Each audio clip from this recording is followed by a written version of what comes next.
Chers frères et sœurs, bonjour. Nous écoutons la catéchèse du pape François à Rome le 14 mars 2018.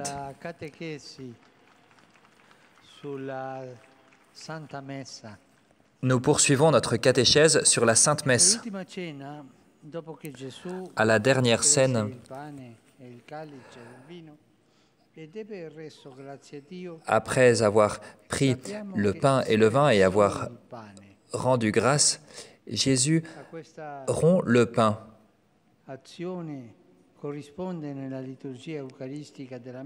Cette action se retrouve dans la liturgie eucharistique de la messe, dans la fraction du pain,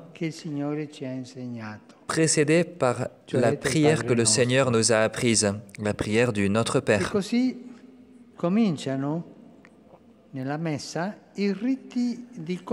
Ainsi commencent dans la messe les rites de communion, prolongeant la louange et la prière de demande de la prière eucharistique en récitant en communauté le Notre Père.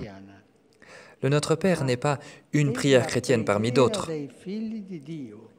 Elle est la prière des enfants de Dieu, la grande prière.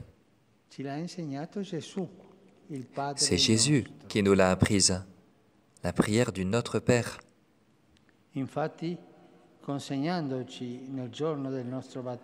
En effet, en nous donnant au jour de notre baptême le Notre Père, il fait résonner en nous ces mêmes sentiments qui se trouvent dans le Christ Jésus.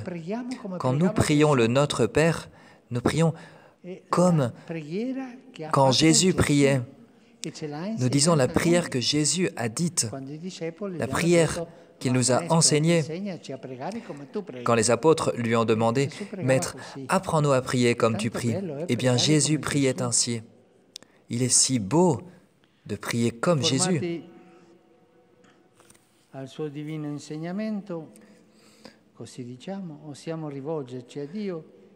Nous disons, comme Jésus nous l'a appris, nous l'appelons Père, car nous sommes renés comme ses enfants à travers l'eau et l'Esprit Saint.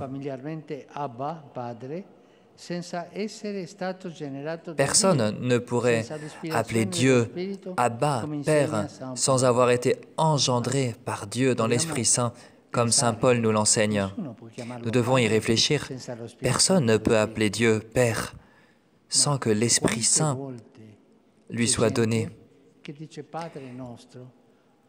Et très souvent, il y a des gens qui disent « Notre Père » sans savoir ce qu'ils disent. Il est Père, oui, mais est-ce que tu ressens que quand tu dis Père, il est vraiment ton Père, il est vraiment le Père de l'humanité, le Père de Jésus-Christ? Est-ce que tu as un rapport avec ce Père? Ah non, pas vraiment, j'y avais pas trop pensé.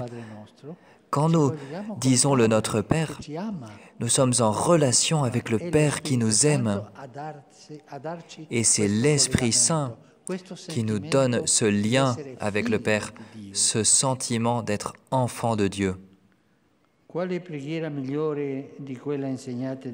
Y a-t-il une meilleure prière que celle que Jésus nous a enseignée pour nous préparer à la communion sacramentelle avec lui? Non. On le prie pendant la messe, mais aussi le matin, le soir, pendant les laudes, les vêpres. Et ainsi, cette attitude filiale vis-à-vis de Dieu et de fraternité avec les autres contribue à donner à nos journées une forme chrétienne. Dans la prière du Seigneur, le Notre Père, nous demandons le pain quotidien, le pain de chaque jour. On pense particulièrement au pain eucharistique dont nous avons besoin pour vivre en enfant de Dieu. Nous implorons aussi la rémission de nos fautes, de nos dettes.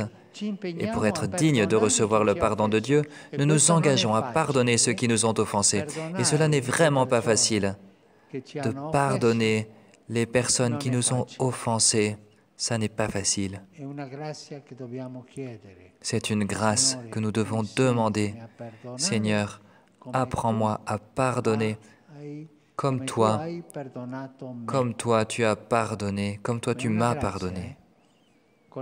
C'est une grâce, vraiment. Avec nos forces, c'est impossible. C'est une grâce de l'Esprit Saint de pardonner. Et ainsi, alors que notre cœur s'ouvre à Dieu, le Notre Père nous dispose aussi à l'amour fraternel. Et nous demandons finalement à Dieu de nous libérer du mal qui nous sépare de lui et qui nous sépare de nos frères, qui nous divise entre nous. Nous comprenons bien que ce sont des demandes très adaptées pour nous préparer à la Sainte Communion.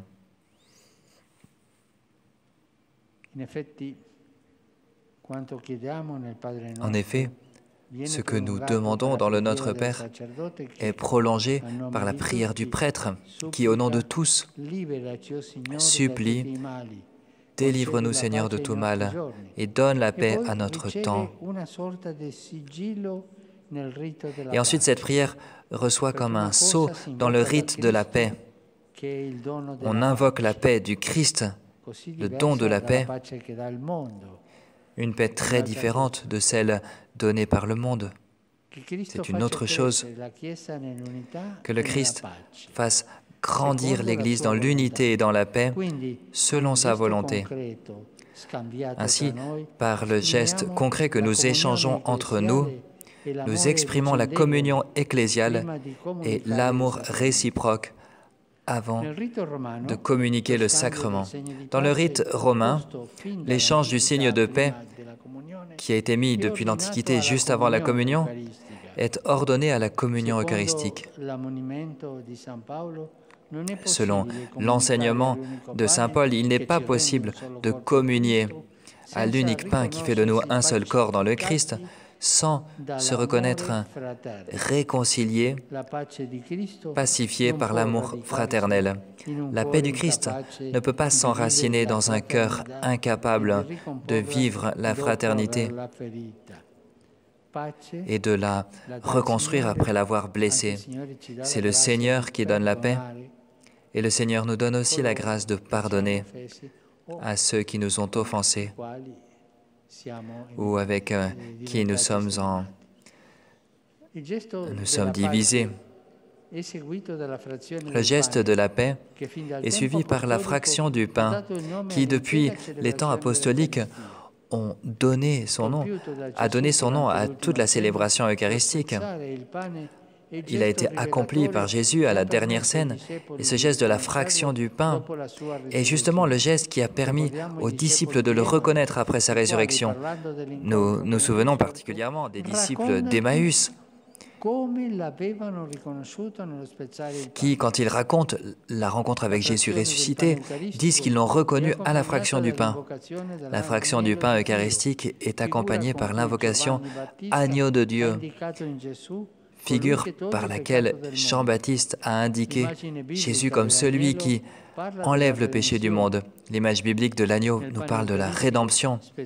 Et dans le pain eucharistique donné pour la vie du monde, l'Assemblée en prière reconnaît le vrai agneau de Dieu, le Christ rédempteur, et lui demande humblement « Aie pitié de nous, prends pitié de nous, donne-nous la paix ». Prends pitié de nous, donne-nous la paix. Ce sont des invocations qui, de la prière du Notre Père, de la fraction du pain, aident à disposer notre âme, à participer à ce banquet eucharistique qui est une source de communion avec Dieu et avec les frères. N'oublions pas cette grande prière que Jésus nous a enseignée. C'est la prière avec laquelle lui, il priait le Père. Et cette prière nous prépare à la communion. Eh bien, il pourrait être beau de terminer ce dialogue avant de le chanter, ensuite de finir ce dialogue en priant tous ensemble le Notre Père, chacun dans sa propre langue. Prions ensemble. Notre Père, qui es aux cieux, que ton nom soit sanctifié, que ton règne vienne, que ta volonté soit faite sur la terre comme au ciel. Donne-nous aujourd'hui notre pain de ce jour. Pardonne-nous nos offenses, comme nous pardonnons aussi à ceux qui nous ont offensés. Et ne nous laisse pas entrer en tentation, mais délivre-nous du mal. Amen. Merci.